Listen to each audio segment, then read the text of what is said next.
When I assumed office 20 months ago, our country was facing tremendous economic challenges, escalating cost of essential household commodities, high fuel prices, rapid depreciation of the Kenyan shilling, and spiraling public debt were threatening to ground our economy.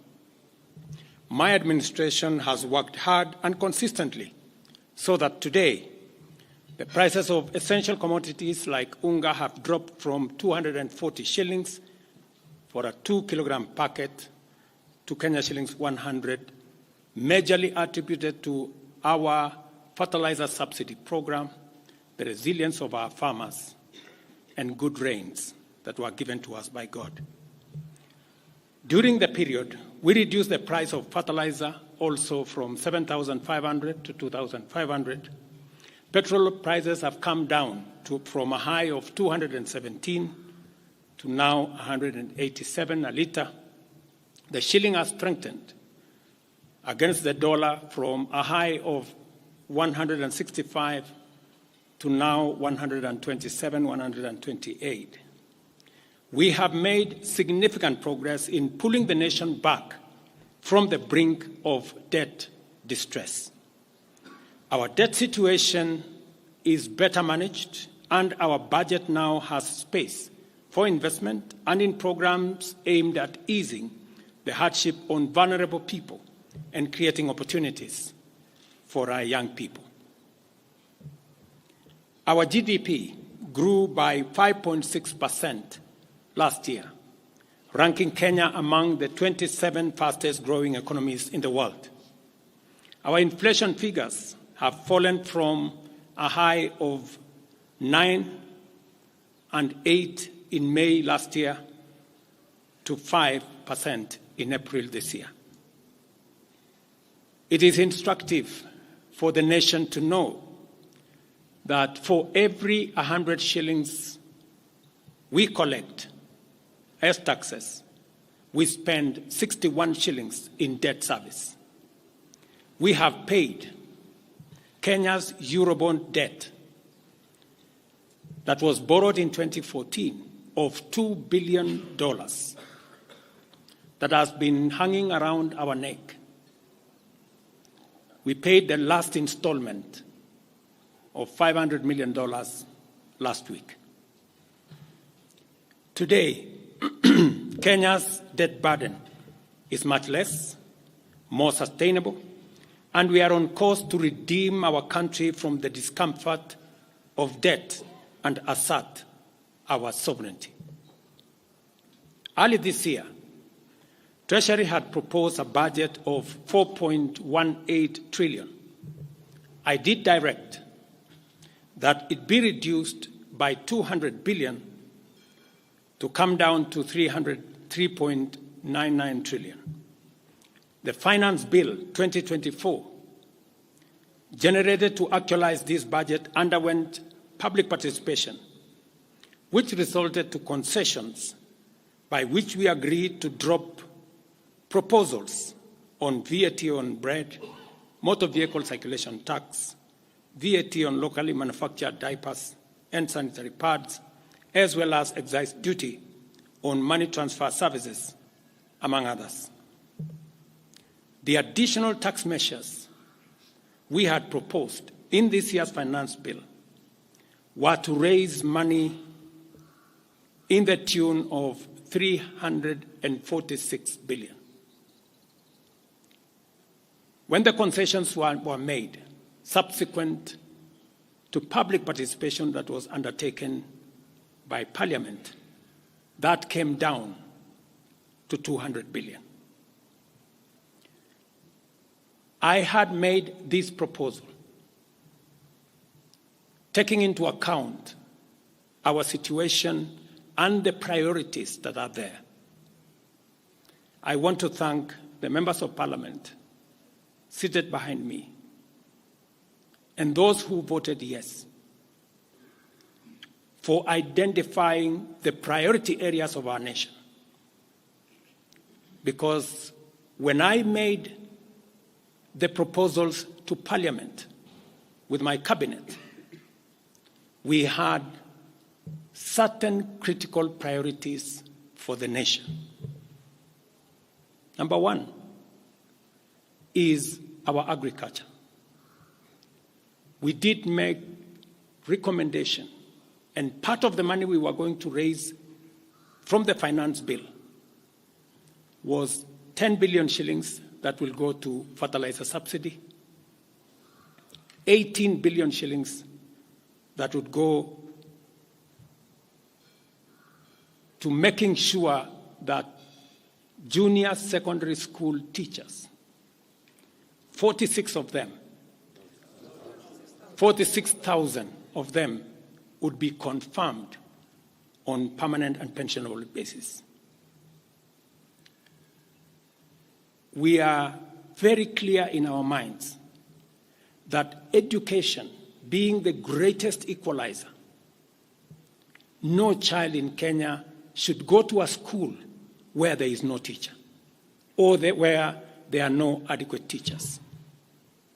It is because of that reason that in this finance bill also, we had committed to hire an extra 20,000 teachers.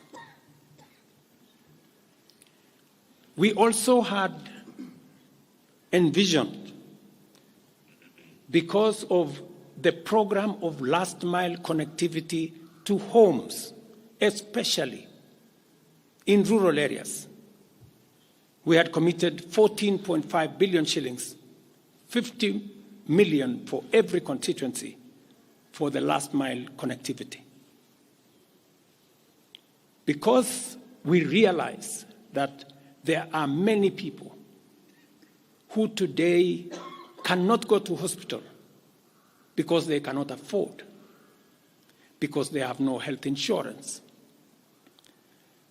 We had committed 6 billion shillings to operationalize our universal health coverage plan that would make it possible for every citizen to have a health insurance, those who cannot afford to be paid for by the government of Kenya, and to also operationalize the chronic illness fund that would make it possible for those who suffer from cancer, diabetes, hypertension, to be able to go to hospital, be treated, and go home without being asked for any money.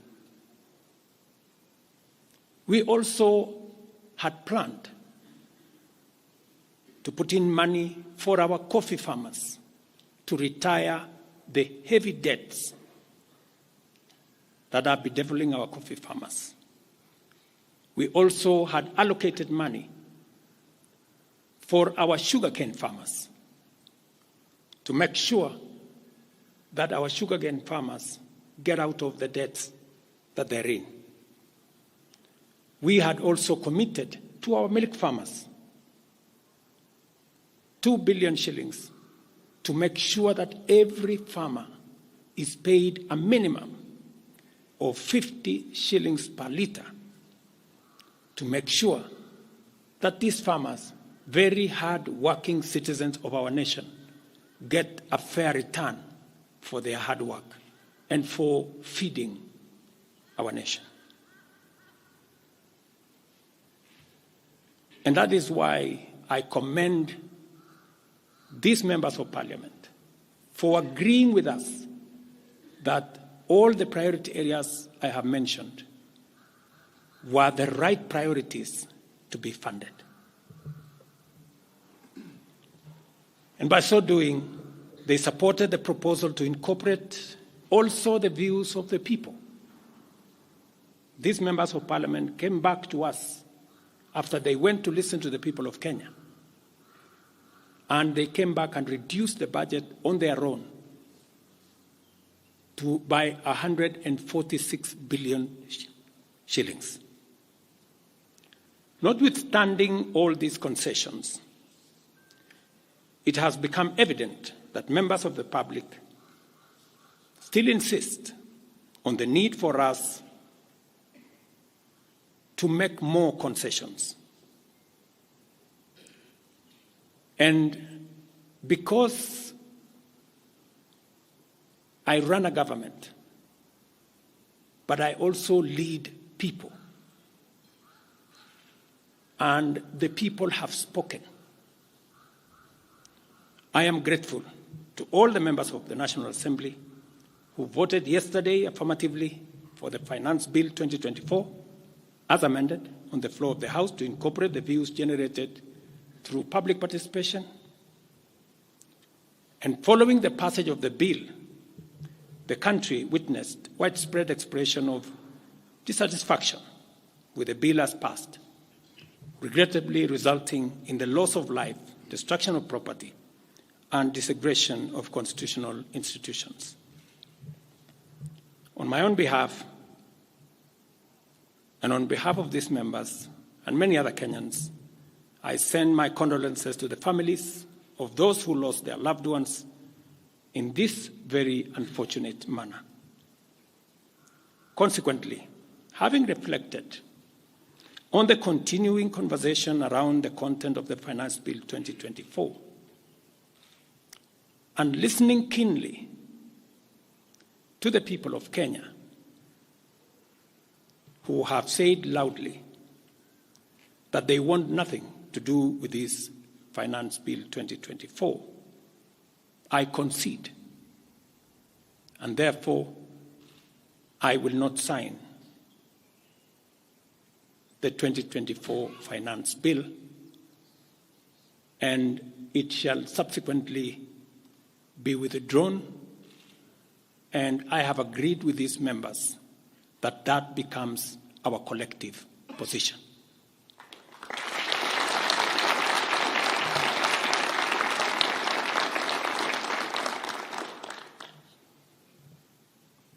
Accordingly, there is need for us as a nation to pick up from here and go into the future. And I am therefore proposing that because we have gotten rid of the Finance Bill 2024, it is necessary for us to have a conversation as a nation going forward. How do we manage the affairs of the country together? How do we manage our debt situation together? How do we work on the budget with the deficits that now exist together? And as I committed last Sunday, I will be proposing an engagement with the young people of our nation, our sons and daughters, for us to listen to them. As I said on Sunday, listen to their views, listen to their proposals, their ideas, their concerns, and what they think we should do better as we go forward. I am also recommending a multi-sectoral, bipartisan, multi-stakeholder engagement from civil society, religious organizations, professional bodies, for us as a nation to speak to the future of our country, again, together. And this will be on matters that are contained in the bill and matters that the people of Kenya have canvassed in the conversation that has been going on. In this regard as well, I am directing for immediate further austerity measures to reduce expenditure, starting with the Office of the President, the entire presidency, and extending to the entire executive arm of government.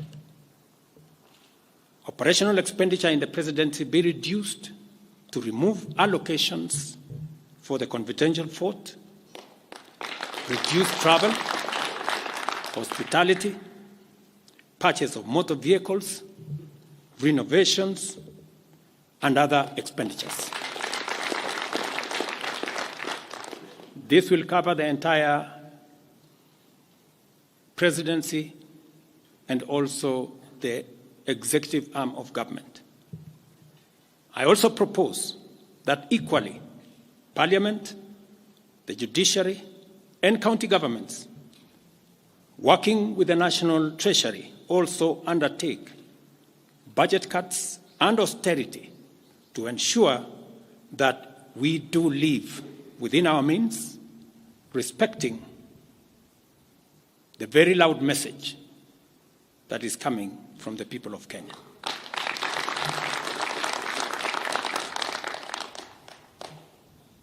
And let me confirm that I have discussed with many stakeholders. I will be meeting some of them shortly after this meeting on charting a way forward that makes sure that we carry the whole nation in this very important journey as we go into the future as a country.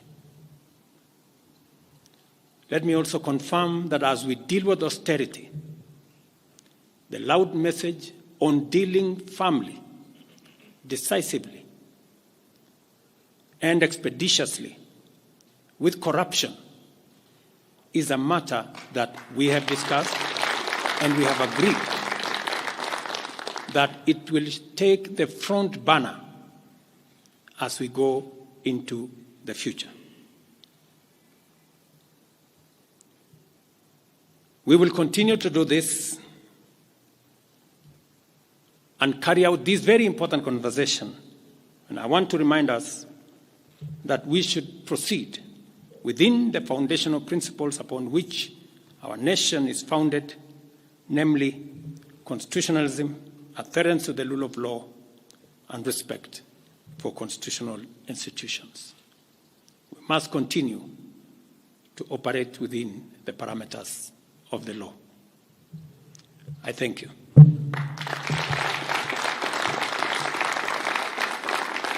I will take a few questions, 3 questions to be specific. Thank you, Your Excellency. And the first question will start with Elizabeth Mutuku from TV47. Good evening. My question is on young leaders from the Gen Z generation who were abducted yesterday and the day before yesterday. What happens to that? Second, there were young people who were killed during the demonstrations. What do you speak of that as the head of state? Thirdly, how do we move forward on the budget cuts, especially now that you've said that we're going to have austerity measures, yes, but how then do we secure development? Thank you very much. Please. No, it's okay. So I have said young people, 6 to be exact, 6 people yesterday lost their lives. Very unfortunately, they shouldn't have lost their lives. And I have said it is a very unfortunate situation. I wish that would not have happened. And there is a framework that will make sure that those 6 Kenyans who died yesterday will be accounted for. Number 2, I did promise the country that there will be no extrajudicial killings going forward. And ever since I came into office, there is not one incident of extrajudicial killing. What you said about abduction are statements that were attributed to some of our civil society groups But all the people they mentioned have since been found in police custody, and those that were already processed were already released.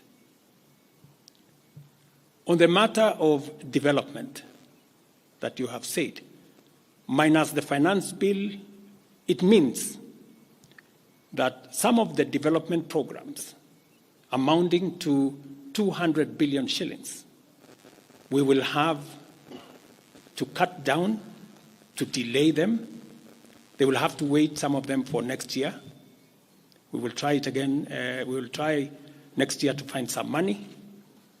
Some of them we will have to cancel, because that's the nature of things.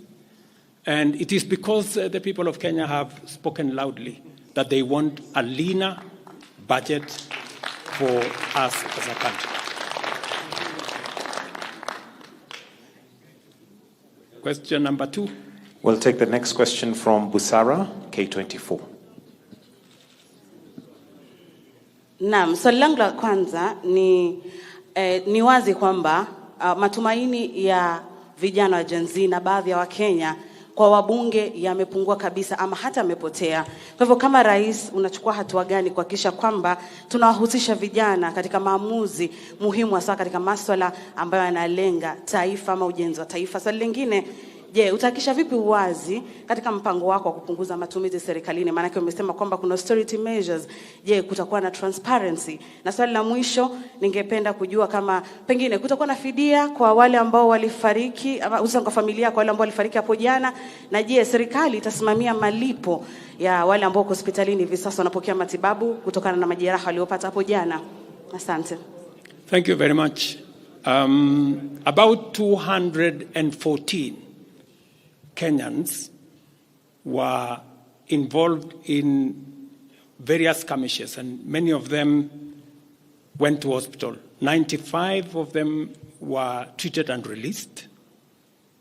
Some of them, I think one is still in ICU, and others, I think 14, the minister is here, are still in hospital. But majority of them were treated and released yesterday.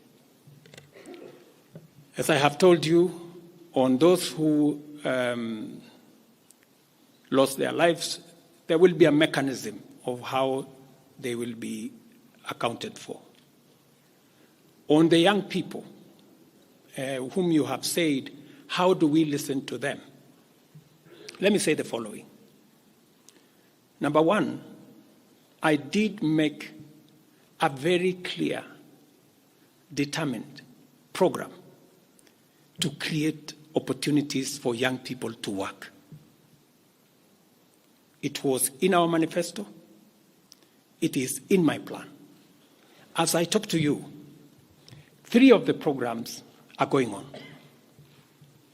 The housing program today has 160,000 young people working as engineers, as architects, as quantity surveyors, plumbers, masons, carpenters, artisans, transporters, accountants. We have 160,000 young people working, because I did take the decision that if we don't deal with millions of young people out of school, out of college, who have certificates and they don't have jobs, they will soon become a very big challenge for us as a country, as we are witnessing at the moment. All the young people you see, they are looking for opportunity. They are looking for jobs. And that is why our housing program, once it is fully rolled out, we will have a minimum of 500,000 young people working in our housing program. Number 2, I have been very clear on making sure that additional to our housing program is our digital infrastructure, the digital superhighway, the digital hubs, and the whole ecosystem of what we are doing in creating digital jobs. I was in Ruiru with Honorable Kingara, who's right there, not more than a month and a half ago, launching a hub that will hire 4,500 young people under CCI. In this budget, we had added 10 billion shillings to CDF for them to be able to construct ICT hubs in each ward in the Republic of Kenya. That would give opportunities for 200 to 300 young people in every ward to access internet, to be trained, to have a hub, and to monetize their digital skills. We will still find another way of implementing this plan, even if we have to cut back on CDF, if that is what is going to happen. Again, because we believe that young people deserve opportunity. As I talk to you, we've just concluded 3 bilateral agreements, one of them with Germany, on export of labor. Because we have negotiated with many countries who are interested in the high skills of Kenyan labor. And we have an ecosystem, we now have a plan on how we are going to make sure that the young people in Kenya get opportunities to work either in Kenya or outside Kenya. In fact, just last week, I saw on the headlines of one of the dailies, there was a gentleman from my village. He was put on the headline. And he said he operated from where I used to operate selling chicken. That's why they put him in the headline. And his complaint was, you see, the president has not done well because in this village, many people are going to look for jobs outside Kenya. That gentleman did not know that those people in our village that have gone to Saudi Arabia or UAE, I am the one who supported the program for them to go as part of the export of labor. So he thought that those people were going away because there were no jobs in Kenya. But it is part of this plan I have kept on talking about, because I think it was called Misoy or somebody. If you go and check the headline, I think of last week, Thursday or Friday, he was there. He didn't know, the good young man, that I think we have almost 500 or 400 and something people around that village that have actually gotten jobs outside Kenya. And they are changing that village. And that is actually an admission by that gentleman that our plan on export of labor is working. And number two, that when we committed ourselves to making sure that we create opportunities for young people to work, we meant it. So we have a program on housing, we have a program on digital jobs, we have a program on export of labor, we have a program on the whole manufacturing sector. Let me give you another example. Now I'm talking this as a leader. We deliberately, last year, said we cannot continue to import products that we can manufacture in Kenya. One of them was clinker, cement, furniture, steel. What has happened? the last 1 year, very many, in fact 5 to be specific, companies have sought licenses in Kenya to do clinker, to do cement. And last year, because of what we did, we reduced the import of clinker by 95%. We saved foreign exchange. We created jobs locally. I was in West Pokot with my Minister for Industrialization. I'm sure the members of West Pokot, they are here. They were there with me in West Pokot, opening a clinker factory that now hires 2,500 young Kenyans, with another almost 2,000 as drivers, support staff, a big market now in West Pokot, expanding manufacturing in Kenya is the right thing. And it is the reason why some of our policy interventions on matters like imported stuff that are being manufactured in Kenya. For example, we have said substandard, low-quality imported sanitary pads from China and other places. How can they come into Kenya when we have 10 companies in Kenya hiring Kenyan young people? How can they come and compete here? All the products that we are manufacturing locally, we must protect our local industries so that they create jobs locally, so that they create opportunities locally. In this finance bill, you will also see that we have imposed duty on potatoes from Europe. Surely, how can we continue importing potatoes from Europe? And we have farmers right here in Kirinyaga.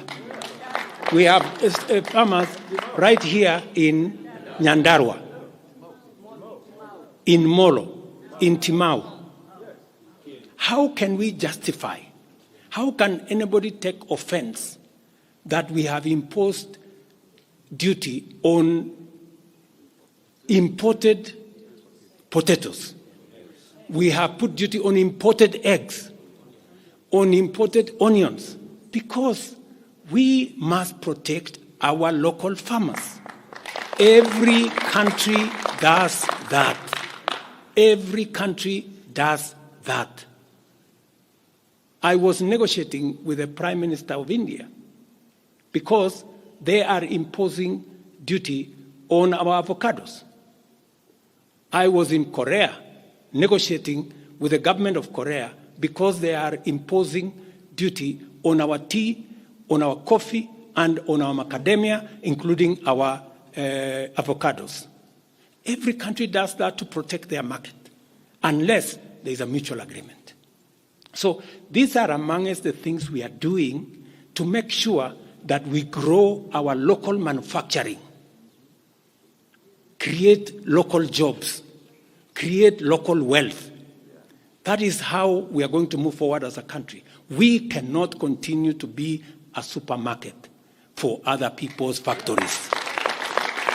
It is important that we also produce our own products. Our young people can produce products in Kenya which are of high quality, which are of international standard, and we can do that. So I just wanted to clarify this point because it is addressing the young people of our country.